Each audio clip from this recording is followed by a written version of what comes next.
c'est une réunion pour vous présenter un peu ce qu'est un mi-mandat, puisque ça fait 3 ans que l'on est aux commandes, si on peut dire, parce que la première année elle était un petit peu particulière avec la Covid. Enfin bon, on est à la moitié du mandat et on tenait à vous présenter ce qui avait été fait et ce qui est envisagé pour les 3 années à venir. On avait quand même l'habitude de se retrouver, je ne sais pas si vous vous souvenez, chaque année au THV, on faisait une réunion bilan annuelle. Et là, on a changé un peu la formule. Et en fait, on a organisé 4 réunions et on va dans les quartiers. Donc on vient à votre rencontre. On en a fait une au Blanchet, puisque c'est un quartier extrêmement excentré. On en a fait une autre à la mairie, celle-ci à la Babry, puis on ira à Pierre-Louis la semaine prochaine, je crois, ou en fin de mois, pour notre 4e réunion. Voilà, donc moi je n'irai pas plus loin, je vais laisser la parole à mes différents colistiers qui ont différentes responsabilités dans l'équipe. Et de ce fait, vous allez voir, on va se faire une réunion. Damien Vicente sera le maître du temps et va vous expliquer un petit peu comment se passe la soirée. Alors, je me suis engagée parce que j'ai beaucoup utilisé les services de la municipalité, notamment quand mon fils était plus jeune, ou plutôt les services qui touchaient à l'enfance, mais aussi les services que chacun peut utiliser comme la baleine bleue, la médiathèque, le THV, etc. Et voilà, quand on est venu me chercher, j'ai répondu oui parce que c'était une manière pour moi de rendre à la municipalité ce qu'elle m'avait donné pendant de nombreuses années, du coup. Et d'après toi, qu'est-ce qu'il faut comme qualité justement pour avoir de l'écoute, de l'ouverture d'esprit, parce que ce soit avec les colistiers ou avec les habitants, notamment sur la citoyenneté, voilà, je peux quand même être amenée à avoir pas mal de contacts avec les habitants, sauf qu'on n'a pas forcément tous les mêmes avis, les mêmes points de vue, et il faut être capable d'entendre des avis différents, de les prendre en compte, de faire avec. Et puis de l'humilité dans le sens où c'est un engagement qu'on prend pour la municipalité et pas pour nous, pour être entre guillemets en haut de l'affiche, quoi. Et est-ce qu'il y a des inconvénients? Les avantages, c'est de découvrir l'envers du décor, hein, c'est de voir comment ça fonctionne et puis de comprendre un peu mieux les choix qui peuvent être faits du coup. Et puis pour moi, l'inconvénient principal, c'est que je vis un petit peu en décalé, hein, je me lève à 4 h le matin. Ce qui fait que je ne peux pas toujours aller jusqu'au bout des réunions et ça peut générer des fois un petit peu de frustration, mais voilà, il y a quand même un petit peu d'adaptation de la part du coup de la mairie pour permettre d'assister à des réunions sans forcément y rester jusqu'au bout, etc. Je te remercie. Oui, je parlais plus fort. Voilà. Alors Mélanie, je te laisse. Alors, moi c'est Mélanie Chirol-Loiseau, je suis élue déléguée à la jeunesse et je m'occupe plus particulièrement du CME, du Conseil municipal des enfants. Je crois qu'il y a une slide tout à l'heure qui en parle, donc je vous en parlerai beaucoup plus tout à l'heure. Qu'est-ce qui t'a motivé du coup à toi aussi t'investir dans ce collectif? J'ai été très longtemps présidente de l'APE de l'école, pour l'association des parents d'élèves de l'école. Mes enfants arrivaient en fin de scolarité et du coup j'avais envie de continuer à m'investir dans la ville. Et Joanne et ses fans sont venus me chercher, m'ont proposé, en me disant que ça ne me prendrait pas plus de temps que l'APE. C'est pas vrai. Je me suis fait avoir. Et voilà. J'ai fait les réunions publiques, j'ai fait les réunions de campagne au début en me disant qu'on verrait si j'accroche. Donc vous voyez, je suis toujours là. Ok, en sachant que c'est un vrai défi, parce qu'en fait tu as repris tes études, tu es chargée de famille, comment tu t'es organisée pour... J'ai eu de la chance d'avoir une super agent qui a pris le relais quand j'avais besoin. J'ai priorisé ce qui était le plus important au moment où c'était le plus important. Et voilà, priorisation. Je poursuis alors. Je poursuis. Merci à vous en tout cas. Merci. Merci beaucoup.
Je suis également conseillère communautaire, je siège avec M. le maire à Angers Métropole. Donc j'ai l'honneur d'être en charge du CCAS Village Pierre Rabhi. Je tiens juste à préciser avant d'aller sur la slide que le CCAS est un établissement autonome, c'est-à-dire qu'il fonctionne avec un conseil d'administration. Dans ce conseil d'administration, il y a des élus, mais il y a aussi des citoyens, et il y en a un qui est présent ce soir, je tiens à le remercier, et que ce CCAS aussi ne fonctionne pas avec les agents, mais il ne pourrait pas fonctionner sans les bénévoles. Il y a aussi plusieurs bénévoles du CCAS Village Pierre Rabhi présents ce soir, et je voulais les remercier. Donc j'ai pris 30 secondes de plus que ce qui m'était alloué, mais c'était hyper important. La première slide, en fait, quand on vous parle de l'action sociale, c'est compliqué de choisir quelles seront les actions un petit peu emblématiques qui ont été menées. Ce qui nous a marqué, bien sûr, c'est la gestion des crises. Je passe la gestion de la crise du Covid, mais est arrivée après la gestion de la crise, notamment d'Ukraine. Donc l'année dernière, on a été très mobilisés par rapport à ça. Les habitants, dès le début, nous ont contactés en disant mais qu'est-ce qu'on peut faire? Enfin, on voit bien qu'on est une ville ultra solidaire quand même, puisque les habitants voulaient vraiment organiser quelque chose. On a organisé des collectes. Là aussi, on a fait appel aux agents, aux élus, aux bénévoles. On a fait 3 collectes, il y a des associations qui nous ont aidés aussi. Et tout ce qui a été collecté n'a pas été envoyé directement en Ukraine, mais a été envoyé en Pologne, puisque la Pologne recevait énormément de réfugiés ukrainiens et avait besoin aussi de beaucoup d'aide. Et puis nous avons accueilli également plusieurs familles ukrainiennes au sein de notre collectivité. Il y a des Ukrainiens qui ont été hébergés chez des particuliers, chez des habitants. Et puis la collectivité a ouvert des bâtiments qui n'étaient plus occupés pour 4 familles. Là aussi, il y a des bénévoles qui sont venus réhabiliter, donner un petit coup de peinture, etc. Le village Pierre Rabhi a accompagné socialement les familles. Aujourd'hui, il y a 2 familles qui habitent encore sur Saint-Barthélemy. Il y en a d'autres qui ont trouvé du travail ailleurs et qui ont déménagé, ou une autre famille qui est allée retrouver une partie de sa famille dans le sud de la France. Donc voilà pour la gestion des crises résumée en très peu de temps, mais ça nous a pris beaucoup plus de temps que ce que je suis en train de vous expliquer. Une autre chose hyper importante, c'est les épiceries de l'espace Colibri. Donc on parle bien des épiceries, puisqu'il y a une épicerie sociale et une épicerie communautaire. Donc l'année dernière, on a inauguré le bâtiment, la photo c'est ça, c'est le bâtiment de l'espace Colibri, dans lequel on a mis en place une épicerie sociale. Avant, en fait, les personnes qui étaient dans la précarité et qui n'avaient pas suffisamment de moyens pour pouvoir s'alimenter correctement et qui ont un coefficient familial inférieur à 450, il y avait une distribution alimentaire, on leur donnait un colis. Là, on a changé complètement le concept, on a créé une épicerie et les personnes viennent faire leurs courses. Le prix des denrées est de 20% du prix réel, enfin du prix moyen dans les supermarchés. Pour pouvoir en bénéficier, il faut avoir un QF inférieur à 450 et surtout, il faut avoir un projet. Comme ça, nous, on accompagne les personnes aussi par rapport à ce projet et elles peuvent bénéficier d'épicerie pendant 9 mois. Donc ça, c'est quand même un très très gros projet qui nous a fortement mobilisés. On accompagne à peu près une 60aine de familles qui viennent toutes les semaines chercher des denrées alimentaires.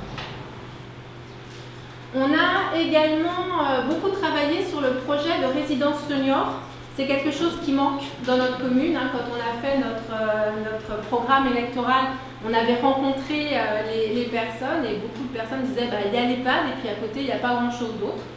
Donc il restait un espace derrière Coucounage. Vous voyez là le bâtiment qui est en train de se construire, donc derrière il y a encore de l'espace. Donc on a réservé cet espace pour une résidence senior, mais là aussi on s'est dit c'est pas nous qui allons définir le cadre de cette résidence senior, mais on a besoin de l'avis des habitants.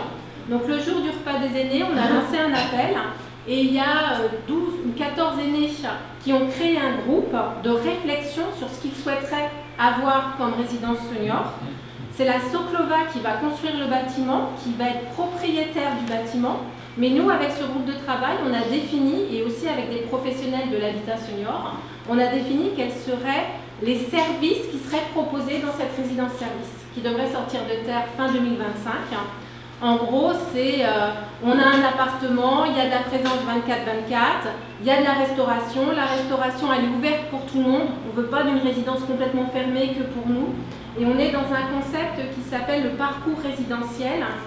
On pourrait être à Coucounage, on a encore de l'autonomie, mais on a besoin d'une association qui nous sécurise. Et puis après, progressivement, il y a des petites maisons intermédiaires et après, il y aura la résidence senior au fur et à mesure où l'on perd de l'autonomie.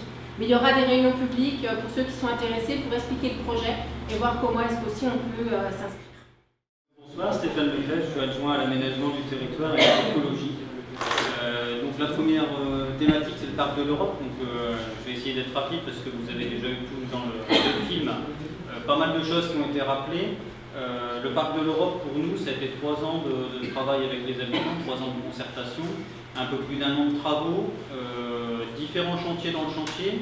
On en a profité pour refaire toutes les problématiques de pluviales Avec les 2 épisodes pluvieux qu'on a eu cette semaine, on se rend compte que c'est important d'anticiper. On a eu une réflexion sur les jeux, et là, je pense que c'est un vrai pari gagné sur les jeux au niveau du parc de l'Europe. Le fait d'ouvrir le parc sur la ville, avec cette barrière qu'on a ôtée et finalement beaucoup d'inquiétudes, et le résultat est quand même plutôt bien aujourd'hui. On voit que c'est un parc qui est ouvert au public et plus quelque chose qui est un petit peu privatif. Et puis donc la volonté de ramener dans le parc de la biodiversité, alors ce terme ça commence à être de mieux en mieux accepté, et puis d'y accueillir des événements festifs. Et donc là, les animations qui sont depuis la fête du sport qui a commencé, les animations dans le parc, là, les rencarts actuellement, ça va se terminer par une semaine festive autour de plusieurs animations par exemple. Donc là encore, je pense que c'est quelque chose qu'on a réussi. C'est un parc qui continue à vivre et sur lequel on continue à être à l'écoute. Les jeux, c'était une réussite, mais il y avait un petit manque sur les jeux pour les tout petits. Donc ça, on a réglé, on a ajouté un jeu toujours en dialoguant avec les assistantes maternelles pour que le jeu finalement la réponde vraiment aux objectifs. On a ajouté des bancs. On sait qu'il manque encore un petit peu de bancs. On reste à l'écoute pour faire vivre ce parc. Par contre, on ne reviendra pas à des pelouses traditionnelles, bien vertes et bien. Et ça, par contre, il faut encore qu'on travaille sur la pédagogie pour expliquer que c'est ce type de paysage, je pense qu'il faut qu'on accepte aujourd'hui partout en ville et partout en France. Permis de végétaliser et composteur partagé, alors on est vraiment dans le quartier qui était précurseur pour ces 2 thématiques, puisque le permis de végétaliser, on l'a relancé là, très récemment en proposant aux habitants qui veulent fleurir leurs pieds de mur ou qui veulent végétaliser devant chez eux, de venir candidater auprès de la commune. Après on regarde un petit peu, on instruit sur la faisabilité ou pas. Et c'est quelque chose qui existe depuis des années ici dans le quartier, avec des espaces qui avaient été dédiés aux personnes qui souhaitaient s'en emparer. Alors du coup ça va refroidir un petit peu les services parce que c'est des maisons qui sont amenées à vivre, à avoir des départs, des arrivées, et quand les gens partaient et que c'était pas réentretenu, les services ne savaient pas trop comment faire. Donc ça, cet aspect-là, on l'a un petit peu sécurisé entre guillemets avec une convention qu'on signe désormais avec les habitants qui sont demandeurs. Aujourd'hui, on a à peu près une dizaine de demandes, il y a 6 projets qui sont déjà aboutis, il y en a 4 qui sont en cours d'instruction. Et puis un petit peu comme ici, c'était pas le pied de mur, c'était un espace un petit peu plus loin de la maison. On fleurit des pieds d'arbres. On a un habitant du côté de la Morlière qui nous a dit moi j'ai un petit délaissé à côté de chez moi, j'en ferais bien un petit espace potager, est-ce que je peux l'utiliser? La convention on l'adapte, mais on ouvre aussi la possibilité aux habitants d'aller investir d'autres lieux que chez eux, en sécurisant un petit peu les choses, et je pense que ça crée du lien, ça crée de la conversation entre les habitants, donc c'est vraiment l'un des objectifs majeurs. Et puis les composteurs partagés, là aussi, pour les personnes qui ont la chance d'avoir un terrain et qui veulent un composteur, l'aglo le donne sans trop de difficulté. Sur les bailleurs sociaux, quand ils ont de la possibilité de foncier, ils l'installent directement chez eux. Là, à la paperie, le bailleur n'avait pas d'espace privé au niveau de son domaine, donc on a installé juste à côté des jeux pour enfants des composteurs partagés entre les habitants. Et ça recrée à nouveau du lien, ça recrée des conversations entre les gens. Et puis ça va dans le sens de toute façon des obligations, puisqu'à partir du 1er janvier 2024, on ne pourra plus mettre ces déchets alimentaires valorisables directement dans la poubelle noire. Et donc l'agglomération qui est en charge des déchets va être obligée de trouver des solutions qui passeront par des composteurs dans la majorité. Voilà. Sobriété, énergie, eau. Pour faire le lien, alors Daniel il reviendra sur le territoire intelligent, il y a différents aspects dans la sobriété énergétique et différentes énergies, différents fluides. Quand je parle de fluide, il y a l'eau bien évidemment, il y a l'électricité, le gaz. Pour commencer par l'électricité, avec le territoire intelligent, Angévoire Métropole a opté pour remplacer tous les luminaires de toute l'agglomération pour passer en LED. Ils le font par commune et en traitant à peu près 2 tiers sur la première fois et puis le dernier tiers après pour chaque commune. La dernière commune elle n'attend pas 10 ans pour voir son parc évoluer. Saint-Barthélemy a fait la chance d'être l'une des premières communes à être traitée, donc on a à peu près les 2 tiers du parc qui ont été passés en éclairage LED. L'objectif c'est d'économiser 66% des consommations et du coup derrière on est sonnante et trébuchante en termes de finances. Et M. Chariot conclura d'ici 2 heures là-dessus, parce que je suis plus bavard comme une semaine. Le gaz, vous avez vu effectivement dans la presse que, comme toutes les communes, on a essayé d'avoir une politique de sobriété énergétique en réduisant les températures de chauffage et beaucoup de complexes, de bâtiments, à part pour la petite enfance cet hiver.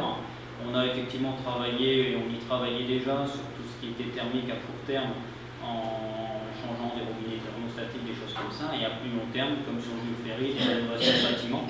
Mais là, pour le coup, les dépenses sont conséquentes, et là, il faut qu'on passe sur des périodes beaucoup plus longues. Et pour finir sur l'eau, l'eau, c'est aussi le nerf de la guerre, donc on travaille et sur l'infiltration des eaux de pluie dès qu'on a des projets qui s'y prêtent. On va essayer de travailler sur la récupération des eaux sur le projet de la Cressonnière, dont on parlera un petit peu plus tard. On travaille sur ne pas jeter l'eau dans les tuyaux sur la piscine, où on récupère une partie de l'eau pour arroser des espaces verts. Et là, on est allé plus loin cette année, puisqu'on a acheté une bâche de presque 200 mètres cubes, oui, c'est ce que je vais dire, pour stocker l'eau des bassins, pour pouvoir les réutiliser à la fin de la période où on bascule sur la piscine externe. Voilà. L'école Jules Ferry, donc c'est la continuité de ce que je viens de dire sur les problématiques de sobriété énergétique et là pour le coup aussi de confort estival. On a revu sur l'école Jules Ferry toute la partie isolation du bâtiment dans les deux aspects, l'hiver et l'été. On avait aussi des problèmes de fonctionnalité de l'école avec des bureaux, notamment le bureau de la directrice qui n'était pas vraiment un bureau mais plutôt une on va dire. Donc là, on a un vrai bureau, on a revu l'ergonomie de la répartition de certains espaces, on a revu la cantine avec un espace beaucoup plus grand. Et tout ça, effectivement, l'objectif premier qui était l'enveloppe thermique du bâtiment, c'était pour gagner en consommation. Et j'ai atteint mon copain, je suis à 2 minutes. Non, je ne suis pas à 2 minutes. Et donc, l'idée, 78%, logiquement, ce qui est l'objectif visé, c'est d'économiser 78% sur les fluides pour ce bâtiment. Et là, on réfléchit du coup sur Jules Ferry aussi, là c'est la maternelle, sur Jules Ferry élémentaire pour cette année, plutôt l'année prochaine pour maintenant, fin de cette année, début de l'année prochaine. Les réflexions sont en cours et si les budgets nous le permettent, on a encore des incertitudes sur la partie fondation du bâtiment. Si c'est pas trop onéreux sur cette dernière incertitude, c'est de poursuivre avec Jules Ferry élémentaire la rénovation thermique du bâtiment, puisque on a 65 000 m² de surface de bâtiment, il faut y aller petit à petit, mais il faut qu'on avance effectivement sur notre patrimoine. Complexe. Complexe, éco-complexe. Alors l'éco-complexe, c'est un petit mot qu'on a inventé pendant la campagne électorale. Ça ne voulait pas dire grand-chose, mais finalement on arrive maintenant à voir un petit peu ce qu'on va y mettre derrière. C'est un complexe sportif, on veut en faire quelque chose d'écologique, en termes encore une fois, d'isolation des bâtiments, parce que ça fait partie des bâtiments les plus énergivores, étant donné qu'à la base c'était une société horticole de mémoire qui avait des livraisons dans le sportif. Ça a évolué au fil du temps, loisirs et création occupe les parties qui peuvent être les anciens locaux de la partie administrative de ce bâtiment.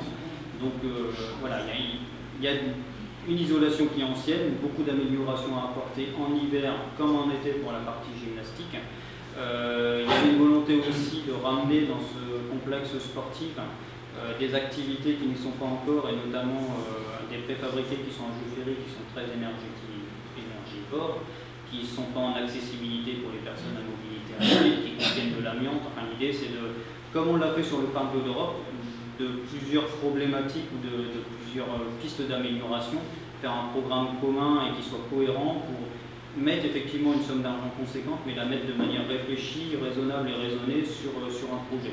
Donc il y a plusieurs idées. Les invariants, c'est de l'isolation du bâtiment, c'est de ramener l'école de danse dans une salle qui ne sera pas une salle de danse, mais qui sera une salle multi-activité, parce qu'il faut maintenant mutualiser les espaces. C'est après dans les choses un petit peu plus optionnelles, entre guillemets, qu'on fera si on peut se permettre de le faire, c'est d'aller vers une amélioration aussi des locaux de loisirs et récréation, vers des imperméabilisations, des aménagements extérieurs pour faciliter aussi et rendre plus agréable ces espaces. C'est un projet, là, pour le coup, qu'on a travaillé un peu comme le Parc de l'Europe, c'est-à-dire qu'on a pris un assistant maître d'ouvrage, quelqu'un qui s'est mis à notre place à nous pour aller rencontrer les utilisateurs ou les futurs utilisateurs et recueillir leurs besoins. Donc on avait cette neutralité grâce à cette personne-là, qui nous a fait un petit programme de ce que ça pourrait donner. Aujourd'hui, on a consulté les maîtres d'œuvre, futurs architectes, qui vont mettre ce programme en prescription technique, en prescription administrative, pour que les entreprises derrière puissent travailler. Et là encore, on a voulu, vu le budget qu'il va y avoir derrière, ne pas faire de bêtises. Et donc on a ouvert à toutes les personnes qui étaient susceptibles de proposer ce programme. On en a retenu 3. Et là, on leur a dit, maintenant, vous pouvez travailler plus sérieusement. Et on va choisir sur ces 3-là. Mais les 2 qui seront pas retenus, finalement, auront un dédommagement pour le temps qu'elles vont passer au projet. Donc au moins, on va avoir 3 projets qui seront construits, qui seront structurés et qui, derrière, pourraient voir le jour si jamais ils étaient retenus. Et on en retient un début juillet. J'ai fini. Un peu plus vite. 12 sites refuges LPO, je vais aller très vite, ou pas. Non, les refuges LPO, c'est ce que j'ai mis dans un des magazines municipaux. C'est pour moi une vraie reconnaissance de tout le travail que font les agents au jour le jour. Il y avait une interview de Nicole tout à l'heure. Nous, on est là pour 6 ans. Enfin, il nous reste encore 3 ans à faire. Dans 3 ans, on sera peut-être plus là, je ne sais pas. Mais par contre, les services restent. Et ces services-là, depuis plusieurs dizaines d'années, ont mis en place une gestion des espaces verts qui a été valorisée à une époque par le label Ville et Village Fleuris. Mais derrière ce label, je pense qu'il y a peu de monde qui sait concrètement toutes les notions qui se cachent. On pense aux fleurs, mais il y a la notion de sobriété aussi en eau pour les espaces verts, il y a la notion d'aménagement urbain, de choses comme ça, mais c'est relativement opaque. Les refuges LPO et le fait de pouvoir labelliser en une seule fois, ce qui était une première en France, 12 sites pour une commune comme la taille de Saint-Barthélemy, pour moi ça reconnaît toutes les valeurs qui se cachaient derrière les villes et villages fleuris, mais de manière beaucoup plus compréhensible pour les habitants et surtout pour les agents, parce que je pense qu'ils ont une valorisation plus forte avec le label refuge LPO que ce qu'ils avaient avec les villes et villages fleuris. Donc voilà, et derrière il y a plein de notions, la biodiversité, la faune, la flore. Avec la LPO, on a un partenariat où ils font une formation aussi des agents relativement continue avec une intervention par an et des interventions qu'on a aussi à destination des habitants. Les dernières étant sur le Hérisson, qui ont connu un succès quand même assez conséquent. Éco-pâturage. Éco-pâturage, quelque chose qui a été initié sur le mandat précédent. Et là encore un remerciement aux agents, puisque la commande politique c'était de dire on voudrait gérer nos espaces de manière différente, c'est à la mode d'avoir de l'éco-pâturage, est-ce qu'on peut faire de l'éco-pâturage sur la commune? Il y a des sociétés spécialisées qui le font, il y a beaucoup de communes qui sont parties avec des sociétés spécialisées. Quand on a vu les devis et finalement la commune devait encore mettre la clôture, aller surveiller un peu régulièrement les animaux, et c'est plus de la location d'animaux que, enfin, de ce que j'ai ressenti, que vendre les prestataires privés. Et là les services ont dit si vous me donnez un tout petit peu de temps, on peut vous proposer quelque chose en régie. Et finalement on est la seule commune de l'agglomération à avoir un cheptel municipal avec une quinzaine de moutons. Actuellement 5 chèvres. On savait qu'on aurait des ennuis. L'année 2022 a été un petit peu démoralisante pour les agents, puisque nous avons les 2 chevaux qui avaient à peine 48 heures, très peu viable, une quinzaine de chèvres. Ça leur a mis un petit peu au moral, mais bon, ils vont rebondir et on va passer avec des moutons qui sont les moutons du Cameroun, donc une naissance qui est peut-être un petit peu moins jolie à regarder, qui sera peut-être un petit peu moins appétissante. Mais pour le coup, la volonté c'est de poursuivre. On a actuellement 4 hectares qui sont aménagés pour pouvoir accueillir notre cheptel. Donc Thierry Tassa, je suis adjoint à l'urbanisme, à la sécurité et au marché public. Et là, je vais vous parler pour cette diapo de la vidéoprotection. On parle de vidéoprotection, pas de vidéosurveillance. Vidéoprotection, on enregistre les images et on les regarde si on a besoin. Vidéosurveillance, c'est quelqu'un qui est derrière un ordinateur et qui vérifie qu'il ne se passe rien sur la caméra, au niveau des caméras. Alors pourquoi des caméras sur Saint-Barth? Parce qu'on a toujours dit que Saint-Barthélemy, c'était une ville relativement tranquille par rapport aux autres communes d'Angers. mais on a quand même quelques faits, il faut le reconnaître, de délinquance, de vol, que bien entendu nous voulons diminuer pour pas dire tendre à zéro. Alors le projet que l'on a fait, on l'a fait conjointement avec la police nationale et la police municipale pour déterminer les endroits les plus appropriés pour mettre ces caméras-là et choisir le type de caméra, parce qu'il existe plein de types de caméras, des caméras 360, des caméras qui utilisent des plaques, des caméras fixes, donc il fallait faire un choix et on en a fait. Une chose aussi importante, le visionnage des images, il sera confidentiel. Il n'y aura uniquement que quelques personnes qui seront habilitées à voir ces images-là et ils seront détruites après un mois. Ça c'est important, on ne garde pas en mémoire les images de vidéoprotection. L'avancement du projet, c'est relativement long. Moi je ne pensais pas que c'était aussi long que ça, parce qu'il faut plein d'autorisations administratives. Là on est dans la phase d'achat du matériel et je pense bien avoir une installation fin du 3e, 4e trimestre. Le Conseil local de sécurité, autrement appelé CLSPD, on aime bien les acronymes comme ça. C'est le Conseil local de sécurité et de prévention de la délinquance. C'est quelque chose qui a été créé en septembre 2022 lors d'un conseil municipal. À quoi ça sert? Si on fait quelque chose, il faut toujours savoir à quoi ça sert. C'est une instance de pilotage et de concertation entre les institutions et les organismes publics et privés dont les objectifs de prévention et de lutte contre la délinquance. Donc on est vraiment sur la délinquance. Comment on a procédé? On a commencé à faire un diagnostic local de sécurité, c'était fait au premier trimestre 2023. On a obtenu un certain nombre de données stats. Ensuite, il y a eu des questionnaires qui ont également été envoyés et transmis pour obtenir là des données chiffrées. Et tout ça, ça conduit à faire une charte de déontologie. Bien entendu, il y aura la confidentialité et un règlement intérieur. Tout ça, ça doit être approuvé lors d'une séance plénière avec un certain nombre d'instances, en particulier le service de l'État, les élus et les associations. Et c'est, pour l'instant, le plus gros problème qu'on a, c'est très dur de trouver une date où monsieur le préfet est disponible, monsieur le procureur est disponible, et il y a un certain nombre de gens également. Ce que l'on a pour l'instant comme date, c'est la séance plénière devrait se trouver après les vacances de cet été, donc 3e trimestre 2023. L'immobilité, donc Bernard Blin, qui est conseiller délégué, monsieur Vélo sur la commune, vous ne pouvez pas être là ce soir, normalement c'est qui était censé s'y coller, ou le présenter. S'y coller, c'est un peu péjoratif. Sur les mobilités, donc très rapidement, juste pour rappeler que il y a eu un transfert de compétences de tout ce qui est voirie à Angers-Voirie Métropole au 1er janvier 2022. Donc là, on reste toujours décisionnaire de ce qui se fait, mais on n'a plus les cordons de la bourse. Donc on discute un petit peu avec l'agglomération pour faire passer nos projets parmi les 29 autres communes. Cet après-midi, il y avait à nouveau une réunion pour débattre de ces répartitions budgétaires.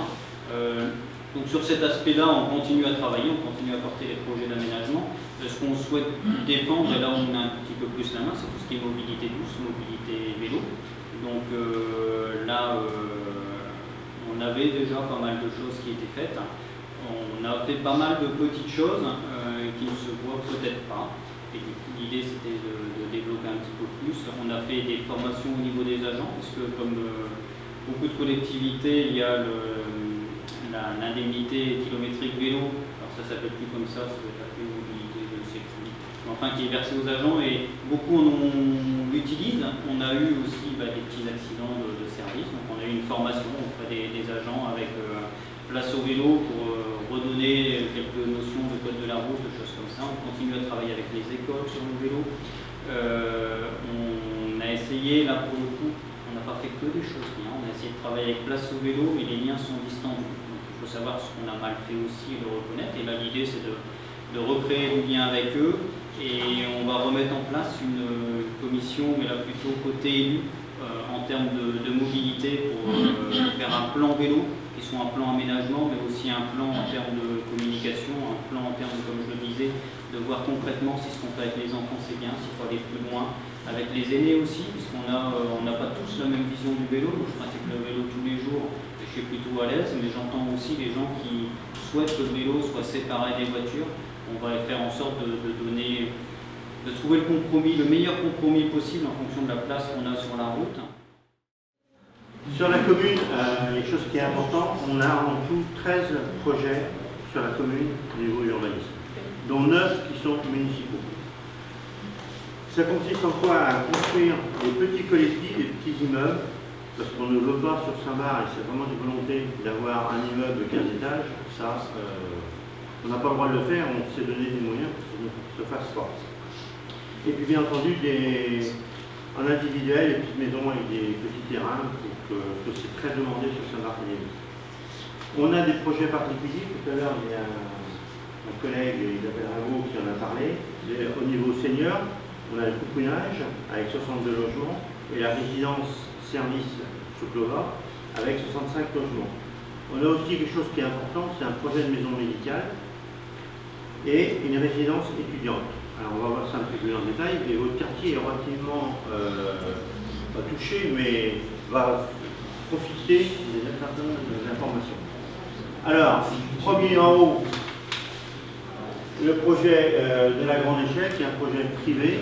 C'est des logements qui ont 60 logements qui ont été construits à la place de la caserne des pompiers qui est. Ensuite, on descend un petit peu la rierie, c'est juste par là, je pense que vous savez tout le monde où c'est, où là il y a 70 logements collectifs et individuels, et vous avez vu, ça a commencé, le terrassement, il y a des maisons qui commencent à être construites. Puy-Aume, 3 projets. La résidence étudiante, qui est un projet municipal avec 99 chambres pour étudiants. Le Puy-Aume Ouest, avec l'IOC, avec 65 logements collectifs. Et le Puy-Aume Est, qui est un projet privé, avec 113 logements collectifs et individuels. Ensuite, on s'éloigne un petit peu, on va à la résidence Coubertin, qui est là un projet municipal avec 66 logements à vocation d'habitat intermédiaire, senior et handicap, et 31 logements collectifs. On pousse encore à Chauffour le lotissement en face Pignerol, où là on a c'était un projet municipal, il y a 30 terrains à bâtir, on a cité déjà des beaux terrains avec des belles maisons qui s'y construisent. La Huîtterie, qui est également un projet privé avec 9 terrains à bâtir. Là, c'est, si vous vouliez acheter à l'époque le terrain, il fallait regarder sur le bon coin, le terrain était à vendre sur le bon coin. Une somme. Bon. La Reux, comme on le disait tout à l'heure, la résidence Coupounage, 62 logements collectifs. La résidence senior avec 65 logements. Et le projet municipal de 32 logements également. On remonte, on a le CHU où il y avait avant la maison de repos du CHU et les parcs, où là il y a 135 logements individuels qui sont prévus, intermédiaires et collectifs, et là c'est un projet privé. Et puis comme je vous disais tout à l'heure dans la présentation, le projet de la maison médicale qui va se situer à côté du ZAN. Donc Céline Gaborio, bonsoir, je suis l'adjointe à la culture. Donc avant d'avoir mes 2 minutes par slide, je prends 1 minute pour en fait vous rappeler un petit peu notre programme et puis nos axes, nos ambitions pour la culture. Donc je vais lire un peu mes notes et puis après je les lâche. Donc on avait comme premier axe une culture accessible et partagée. Donc notre ambition c'est d'enrichir l'offre sur tous les lieux culturels de la commune, que ce soit à la médiathèque, au THV ou à l'école de musique intercommunale du CIAM. Nous souhaitions diversifier les publics et aller vers ceux les plus éloignés de la culture. Nous souhaitions également favoriser la cohésion sociale, soutenir et impliquer les associations et encourager l'expression des jeunes talents et des artistes amateurs. Un deuxième axe, c'est une culture éducative et participative. Donc le but, c'est de favoriser la rencontre autour d'événements fédérateurs, il y en a beaucoup en ce moment, de développer des partenariats, d'impliquer les habitants que vous êtes dans les projets culturels qui en deviennent et vous en devenez alors les acteurs, et de travailler sur la notion de transversalité entre les services. Et puis un dernier axe, c'est de développer une culture festive et enthousiaste en créant des événements fédérateurs et en mettant en valeur le parc de l'Europe, ce qui fait une excellente transition pour cette slide. Hop. Puisque, enfin voilà, c'en est un exemple flagrant. Les rencarts à Saint-Barth, est-ce que certains d'entre vous y étaient? Oui, super. Donc c'était notre fête communale qu'on a souhaité recentrer au Parc de l'Europe pour en faire une fête de ville, de village plutôt. Et du coup, c'est notre deuxième édition. Et puis le but c'était d'impliquer les associations et en même temps des artistes professionnels. Donc voilà, pendant 2 jours, des festivités plus une guinguette que nous avons également souhaité continuer sur les jeudis. Donc il y avait jeudi de la semaine dernière avec Dans Sahel, les Bretons, j'ai un petit trou. Jeudi dernier, oui. Enfin, bon, les 3 associations bretonnes s'étaient mises ensemble pour nous proposer des danses et de la musique. Voilà, je suis désolée, hein, j'ai oublié les noms. Et puis jeudi de cette semaine, c'était Bourville et compagnie, et donc une centaine de personnes avec le beau temps. On avait eu une chance la première semaine, mais avec le beau temps. Donc une centaine de personnes avec les commerçants aussi de la commune qui proposaient de la restauration. Jeudi prochain, nous aurons des danses latino. Et le dernier jeudi, ce sera aussi une chanteuse et des musiciens. Et on finira avec une semaine du VPR qui se clôturera le 12 avec un ciné-concert le soir, pareil avec guinguette. Donc le but c'était de faire vivre le Parc de l'Europe et d'impliquer les habitants au maximum. Oui c'est bon, pour regarder c'est bon. Donc on passe sur le THV. Alors je pense qu'il y en a certains de vous qui viennent au THV. Est-ce que vous savez que nous avons eu une reconnaissance? En fait, on a été reconnu scène conventionnée art et jeunesse d'intérêt national, ce qui veut dire encore plus de spectacles à destination des enfants, encore plus de médiation dans les écoles, donc encore plus de propositions pour la jeunesse. Ce qui fait qu'on a beaucoup de projets, donc les infiltrés, est-ce que quelqu'un sait ce que c'est les infiltrés? Je fais une petite interro. Non, personne.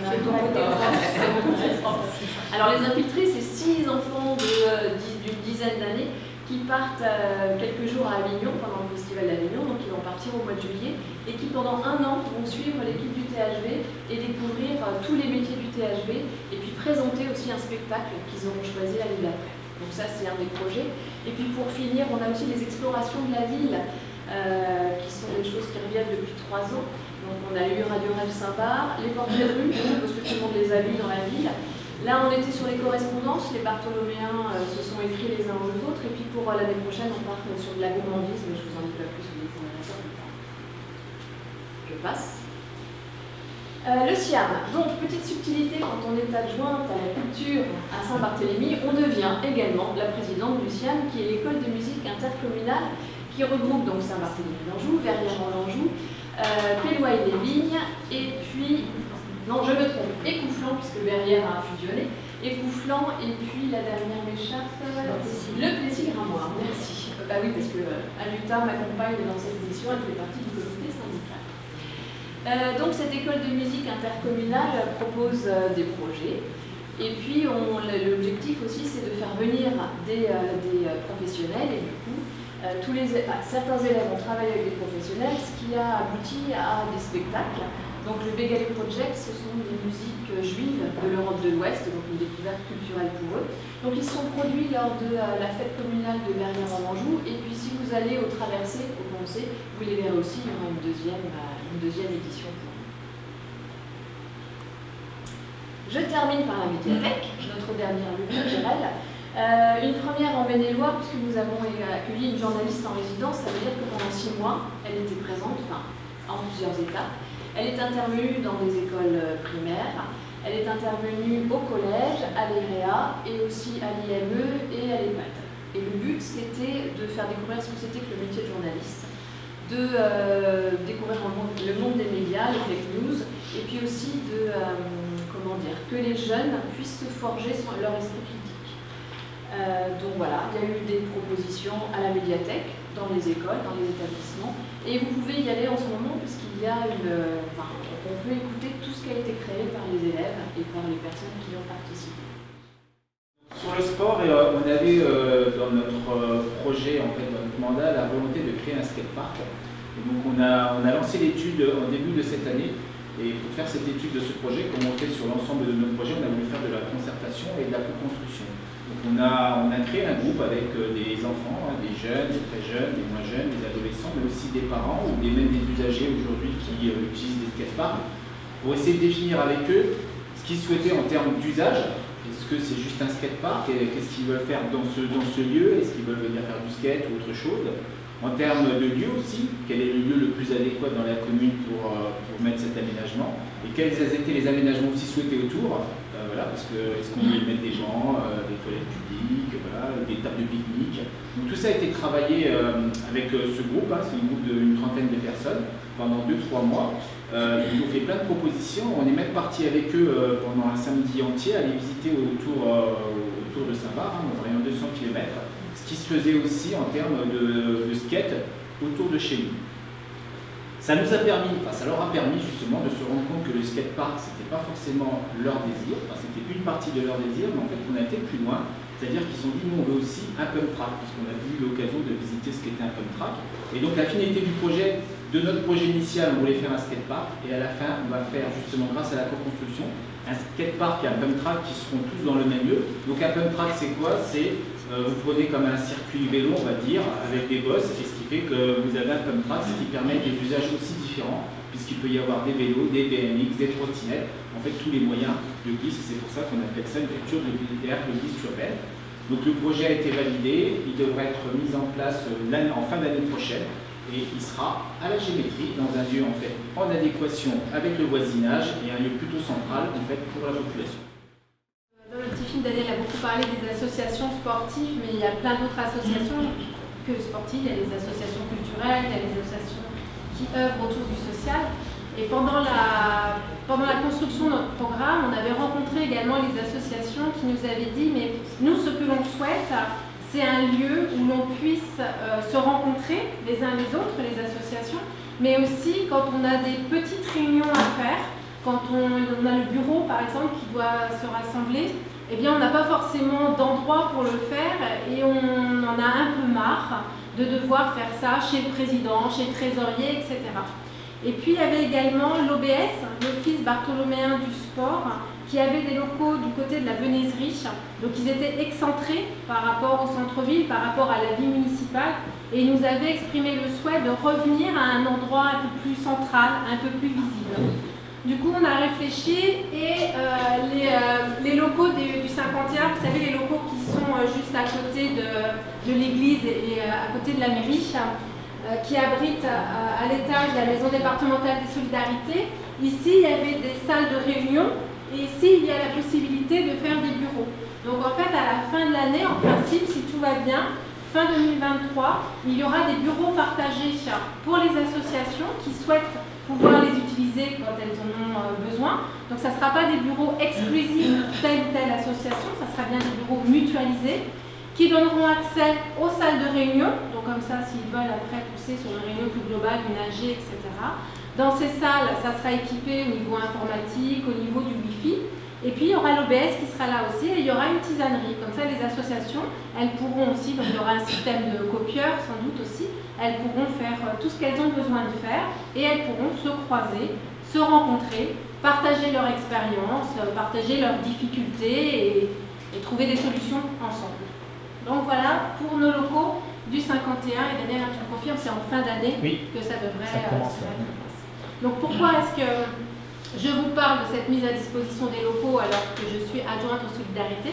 C'est parce que le village Pierre Rabhi a fait le choix avec la commune, avec la collectivité, de créer un poste, une personne qui est à mi-temps chargée de la vie associative et à mi-temps chargée de la vie citoyenne. Donc sur sa partie chargée de vie associative, elle va s'occuper de donner vie à ces espaces. Elle va créer des réunions aussi de rencontres entre les associations. Donc Aline, qui est la chargée de vie associative, travaille au village Pierre Rabhi et s'occupera de ce lieu. Moi, c'est Sarah Clodo, je suis conseillère municipale et à la commission sport. Et ce soir, on voulait vous parler du projet sportif local.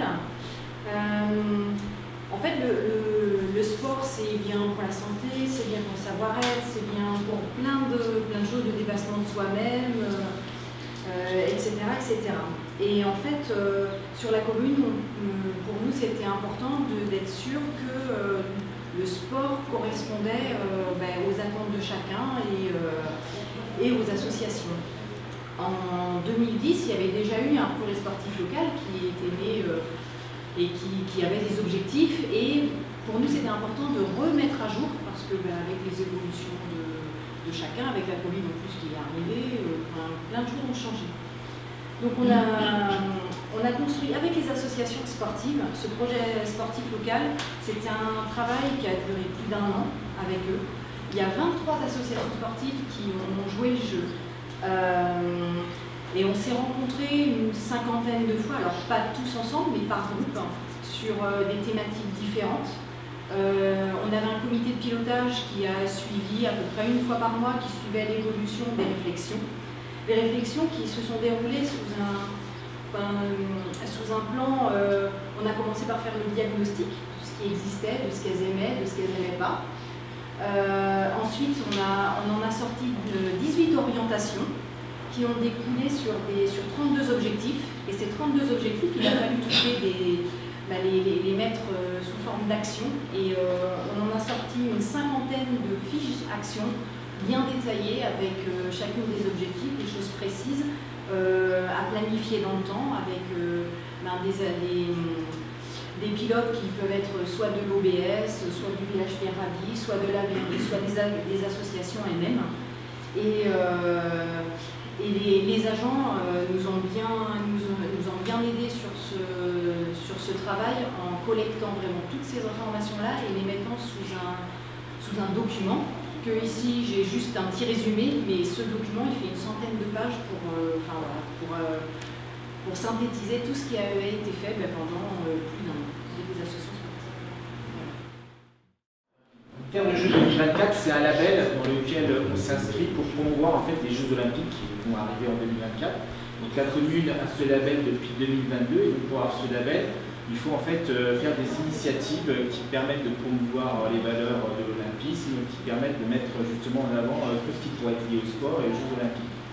Tout ce qu'on a construit et ce que vous avez déjà vu ici, que ce soit le projet sportif local, que ce soit la fête du sport ou le retour aussi pour l'année dernière qui a eu aussi au Parc de l'Europe, ce sont des initiatives qui s'inscrivent en fait dans ce label et dans laquelle la commune tente de fédérer au maximum autour des événements. On a aussi décidé de lancer une initiative avec plusieurs communes autour de nous pour essayer de créer un événement commun entre tous qui s'appelle Défi 2024, dans lequel en fait chaque commune propose une activité et les autres communes viennent à cette activité avec une délégation et en fait on est tous à se retrouver sur cette activité dans laquelle il y a un défilé en fait des différentes délégations, il y a l'hymne des Jeux Olympiques qui est lancé et les valeurs aussi de l'olympisme qui sont lues et donc ça on va faire ça pendant une année avec une dizaine de communes jusqu'à la clôture des Jeux Olympiques qui se fera à Angers. Donc la commune de Saint-Barth, elle s'inscrit dans cette initiative avec le baseball. Donc nous allons accueillir plus d'une dizaine de communes en septembre sur l'activité baseball et sur lequel on rentrera dans ce défi qu'on a créé, défi 2024. Donc une vie citoyenne. Je disais tout à l'heure que le village Pierre Rabhi CCS avait créé un poste d'agent qui était à mi-temps sur la vie associative, à mi-temps sur la vie citoyenne. Donc ce slide va parler de la vie citoyenne. En fait, on est 29 élus sur le conseil municipal, donc 26 de groupe majoritaire et 6 d'un groupe minoritaire, mais qui s'est scindé en deux. On est plus trop, donc en fait, on est 29 représentants de la collectivité, mais pour autant, on n'est pas sûr à 100% de toujours être très représentatif de ce que veulent les habitants et de ce qu'on a besoin au sein de notre commune. Donc il a été une évidence pour nous que l'on devait créer une instance où les habitants pouvaient exprimer des idées, des envies, mais pouvaient aussi nous faire des retours sur les projets des projets structurants, les gros projets que l'on allait mettre en œuvre. Donc en début du mandat, une année et demie après, on a lancé un appel à candidature, on va dire. En tout cas, on a proposé aux habitants qui le souhaitaient de pouvoir venir constituer un groupe dont l'objectif serait de réfléchir autour des projets municipaux et de pouvoir apporter des projets. Le groupe s'est constitué, mais le constat a été que les personnes qui s'étaient présentées pour faire ce groupe sont des personnes que l'on rencontre dans d'autres instances, dans d'autres vies associatives, et que en fait, c'était pas forcément très représentatif. Donc ils ont travaillé sur ce qu'ils voulaient créer et ils ont décidé de créer une instance de participation citoyenne qui était composée à la fois de personnes qui s'étaient proposées pour être volontaires, mais aussi de personnes qui étaient tirées au sort, qui n'auraient pas eu forcément l'idée, dès le départ, de participer à cette instance. Donc on a fait un tirage au sort à partir des listes électorales. Il y a 120 personnes qui ont été tirées au sort, et nous, les élus, nous sommes allés rencontrer les 120 personnes qui ont été tirées au sort pour leur expliquer ce qu'était une instance de participation citoyenne et leur demander si elles acceptaient ou pas, s'il y avait le choix. Il y a des personnes qui nous disaient « voilà, c'est comme pour les jurys d'assises, est-ce que c'est obligatoire ?»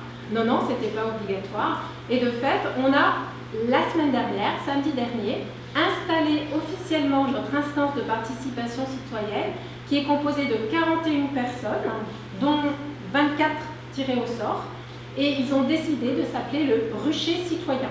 Donc si dans les magazines municipaux, si dans la presse, vous entendez parler de rucher citoyen, ce sont des habitants qui sont consultés sur nos projets et qui vont par groupe de travail pouvoir proposer des initiatives à la collectivité. Voilà, et qui est portée donc par l'agent du village Garapi. Bonsoir, je suis Anita Turpin, conseillère déléguée à la communication. Et donc, comme vous avez pu le constater, en fait, on fait beaucoup intervenir vous, les citoyens, que ce soit pour la fête du sport, pour la fête de Rancard, au BPR, les instances de participation citoyenne, ou même pour le parc de l'Europe. Mais tout le monde n'est pas dans toutes ces instances-là, donc on a aussi deux occasions de venir discuter avec vous. C'est les visites de quartier, où on vient déambuler à pied ou en vélo dans les quartiers pour voir avec vous ce qui va, ce qui ne va pas, ou les cafés citoyens, où vous venez nous rencontrer. Habituellement, ça se déroule au niveau du Super U, sur la place du Super U le samedi matin, mais on est venu en faire une ici, dans cette salle.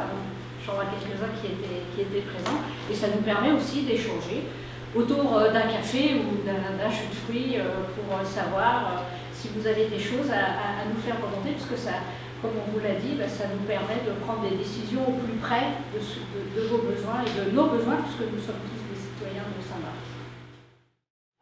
Le conseil municipal des enfants, c'est des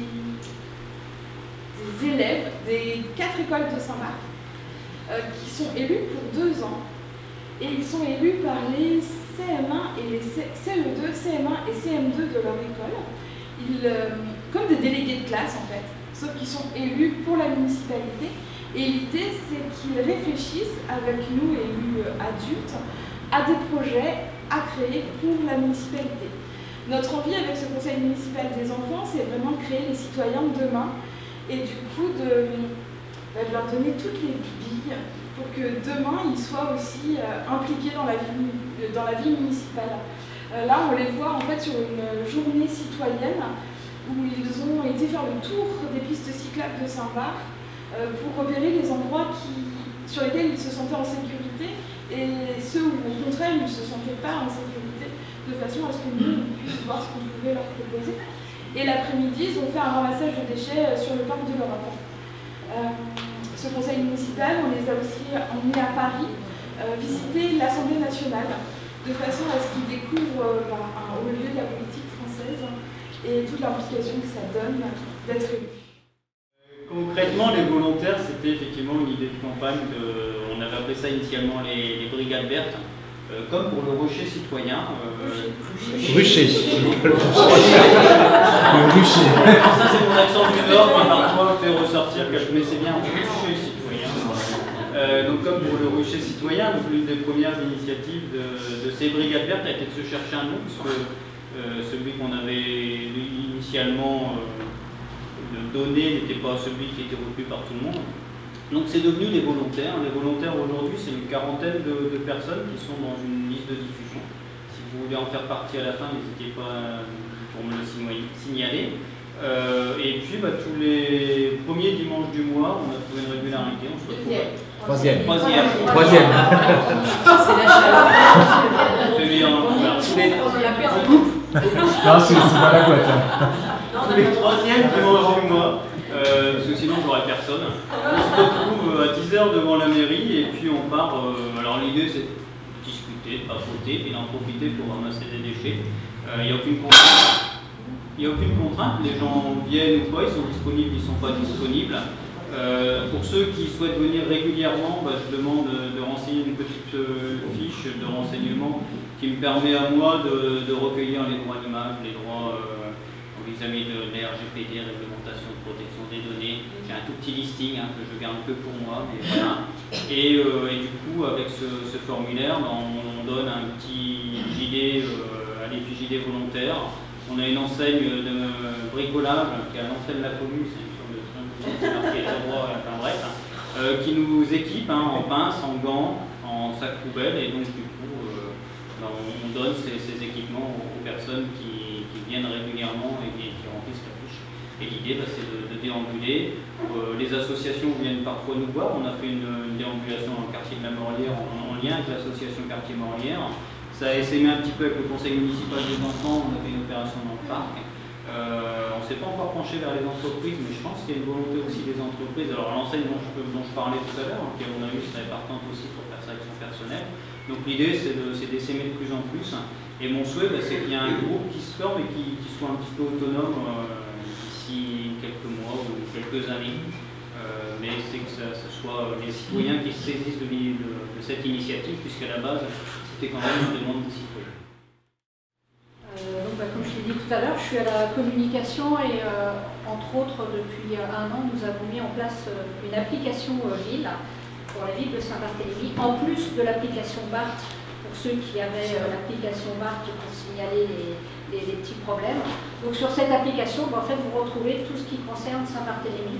Vous pouvez avoir tout Saint-Barth dans votre poche, tout ce qui concerne les transports, les démarches avec la mairie, tout ce qui concerne la famille pour ceux qui ont des enfants, les horaires d'ouverture et de fermeture de la Valette Bleue, du THV, tout le listing des livres, de ce qui est prêté à la médiathèque, tout ce qui est la déchetterie, c'est lié directement avec les levées de poubelles, etc.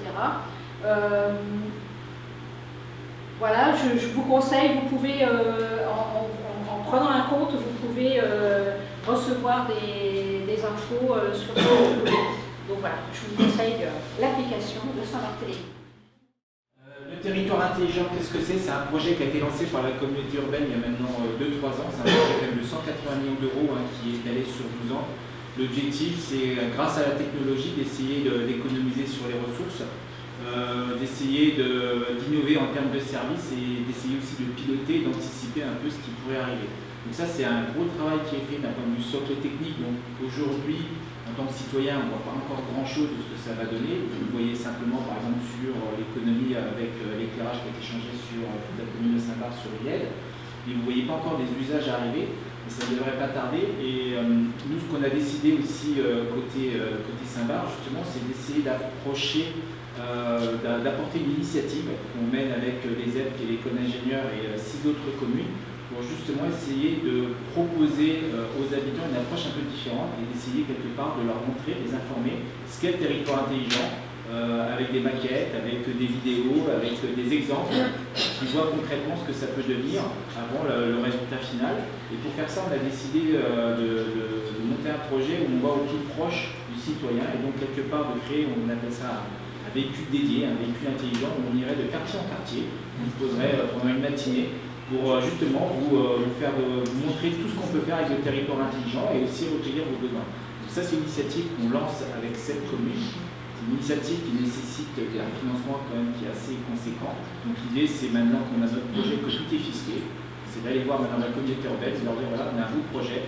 comment vous nous accompagnez pour le faire? Parce que bien évidemment, il faut qu'on soit accompagné par la communauté urbaine pour y arriver. Je croise les doigts. J'y crois, on va être financé et vous verrez bientôt un véhicule sillonner Saint-Barth et les autres communes de la communauté urbaine. Bonsoir, Christelle Bertrand, je suis adjointe déléguée aux ressources humaines. Donc quand on parle de ressources humaines, ça concerne tout le personnel de la collectivité. Voilà. Et là on fait un focus sur le déploiement du télétravail, parce que c'est vrai que suite à la crise sanitaire, le télétravail a pris place au niveau de la collectivité, mais bien qu'en amont, on avait commencé déjà à travailler sur le sujet pour que des agents puissent travailler en dehors, parce que c'est ça le principe du télétravail, de travailler et d'exercer les mêmes missions que dans les locaux dans lesquels ils sont affectés habituellement, de les exercer dans un autre lieu. Alors le télétravail, c'est un dispositif qui est très marqué par le développement durable. Il présente certains avantages comme la réduction de l'empreinte carbone, tout ce qui est réduction aussi des temps de trajet, de la fatigue, du stress, favoriser l'équilibre entre la vie personnelle et la vie professionnelle, tout ce qui est aussi amélioration des méthodes de travail, et puis pour certains agents un peu plus fragilisés, de pouvoir reprendre une activité avec souplesse en tout cas. Au niveau de la collectivité de Saint-Barthélemy, donc il y a 171 agents et il y a 21 agents qui sont bénéficiaires du télétravail. À savoir que pour être seuls les agents en fait qui sont volontaires peuvent bénéficier du télétravail sous condition que les missions qu'ils exercent puissent être compatibles. Par exemple, des personnes qui travaillent en contact avec le public, forcément là ça ne va pas être possible. Voilà, donc sur le télétravail, on a une charte qui cadre bien l'ensemble de ces missions, et puis à savoir que le télétravail c'est une journée par semaine, c'est pas tous les jours, c'est une journée par semaine. Voilà. Au-delà de ça, je vais faire un petit focus sur les conditions, le recrutement, parce qu'on rencontre des difficultés de recrutement déjà depuis un certain temps sur la collectivité, mais pas que. En fait, c'est plus les collectivités en général et la fonction publique dans sa globalité, puisque la fonction publique est devenue de moins en moins attractive. Pour exemple, on a dans la fonction publique 3 catégories en fonction des grades des emplois, la A, la B et la C. La A, en général, c'est des postes de directeur, et à titre d'exemple, la C, c'est les personnes qui sont dans l'exécution. Alors à savoir qu'ils sont payés à la base du SMIC, et il y a bien des agents de catégorie C qui perçoivent la prime d'activité de la CAF. Voilà. Donc très compliqué en termes de recrutement, ce qui peut expliquer aussi parfois que quand on ne réussit pas à recruter, il y a des impacts sur les services, sur les agents qui restent dans les équipes, quand il y a un poste qui est vacant, et du coup ça peut avoir aussi des impacts sur le terrain. Voilà, les organisations ne sont pas aussi saines, et puis pour le quotidien et le bien-être des agents, c'est pas pratique non plus, ça fait une surcharge de travail aussi. Donc très compliqué. Voilà. Et à l'occasion, si vous connaissez un mécanicien, on est preneur. Donc Christine Hu, adjointe éducation enfance, et j'habite dans le quartier. Je tiens à le souligner. Donc projet éducatif de territoire. Donc c'est notre cadre d'action pour notre politique éducative pour les enfants de 3 à 12 ans. C'est renouvelé tous les 3 ans, ça va être l'année prochaine, avec 3 axes principaux qui sont travaillés. L'éducation à la santé, donc à travers toutes les activités sportives qu'on peut faire aux enfants, à travers le projet alimentaire TE2RE, c'est un jeu de mots, mais c'est en lien avec l'agglo, et c'est pour faire travailler les enfants tout ce qui concerne le déchet alimentaire et ce qu'on met dans l'assiette. L'éducation à l'environnement et l'éducation à la citoyenneté sont également des axes travaillés dans le PEDT. Et tous ces axes-là, ils sont travaillés à travers l'étape qu'on fait toutes les semaines, Planète Enfant, et en fait tous les temps où il y a nos animateurs de la commune qui travaillent, puisque nous on a la chance à Saint-Barth d'avoir des animateurs qui sont embauchés à l'année. Donc c'est les mêmes personnes qui vont faire l'étape, qui vont faire le matin la garderie, le soir la garderie, et qui vont aussi travailler à Planète Enfant, qui est le centre aéré en fait. Donc ils travaillent ces 3 axes toute l'année. Alors l'amélioration du cadre de vie, vous l'avez vu tout à l'heure, c'est la rénovation thermique de l'école maternelle Jules Ferry. Donc quand même on a constaté le jour de l'inauguration, il faisait quand même super chaud, et à l'intérieur il faisait un petit 19, c'était frais, et cet hiver, il faisait même très très chaud cet hiver, parce que c'était tellement bien isolé qu'ils ont eu un peu de mal à régler la nouvelle chaudière. Mais bon, 78% d'économie d'énergie, donc ça marche. Mais c'est un coût et on ne peut pas faire nos six groupes scolaires d'un coup. Donc c'est petit à petit. On prévoit aussi de faire une renaturation des cours, comme on dit maintenant, c'est-à-dire enlever un peu la surface goudronnée dans les cours d'école et puis faire des espaces avec des îlots de fraîcheur, un espace où les enfants pourraient venir avec leur enseignant faire classe dehors. Donc bon, ça a un coût aussi, donc on va aller doucement, on va le faire dans toutes les cours d'école, mais voilà. Et ce qu'on a fait aussi, bah, comme tous les étés, quoi, on rénove des petits bouts des écoles, l'aménagement des classes. Et la dernière chose que je voulais vous dire, des moyens supplémentaires en ce qui concerne le numérique, puisqu'on a fait un câblage informatique dans toutes les classes élémentaires avec le don de 60 ordinateurs portables et l'amélioration du numérique et l'utilisation du numérique avec un socle numérique dans toutes les écoles élémentaires. Voilà, et pour finir, c'est pas dit, mais avec la crise qu'on a connue et l'augmentation de tout, voilà, tout, on a fait le choix de n'augmenter ce qui était les tarifs périscolaires, les tarifs de la cantine et enfin, tous les tarifs qui concernent les enfants que de 3%. Donc ça fait quelques centimes par rapport à un prix d'habitude. Pour les gens qui ont des repas à moins de 1 € pour le plus petit coefficient, ça on va passer de 0,74 centimes à 0,17 centimes. Donc c'est vraiment des petits. Voilà, ça c'est un choix qu'on va absolument défendre pour que ça soit utilisé par le plus de Bartholoméens possible. Juste l'idée c'est de vous donner les grands chiffres. Ah oui, Joël Charlot, je suis en finance, mais bon, je vous présente avant le meilleur. Tout ce que vous avez pu voir, en fait, ce qui vous a été présenté, c'est possible parce que les finances de la commune sont saines. Donc ça permet d'investir, ça permet d'avoir un fonctionnement qui... on a des tarifs attractifs sur la commune, que ce soit pour le social, pour le périscolaire, pour la culture, pour le sport. Donc on finance les associations sportives, culturelles, c'est 220 000 € de budget annuel. Le THV, c'est presque 600 000 €. Le DPR, également presque 600 000 € de subvention. Donc le budget de la commune, c'est 12 millions d'euros. Vous avez un peu une idée de la grandeur. Et 4 millions d'euros d'investissement tous les ans. Et on dégage à peu près 1,2 million d'euros d'épargne nette chaque année, ce qui permet d'investir. Donc c'est vrai que depuis 2009, les impôts n'ont pas augmenté. Donc ça veut dire qu'aujourd'hui, toutes les augmentations qu'on a pu subir liées à l'inflation ont été absorbées par le budget de la commune. Donc c'est un effort, ça veut dire que les camarades ici ont fait des efforts, bien qu'ils soient très demandeurs. Ils ont plein de beaux projets qu'ils nous ont présentés, plein de choses qui ont été faites. Donc voilà, moi, je ne vais pas vous en dire plus, parce que je pense que la soirée a déjà été longue. Et que vous avez eu chaud, parce que quand j'ai mis dans le couloir. Et voilà, bonne soirée.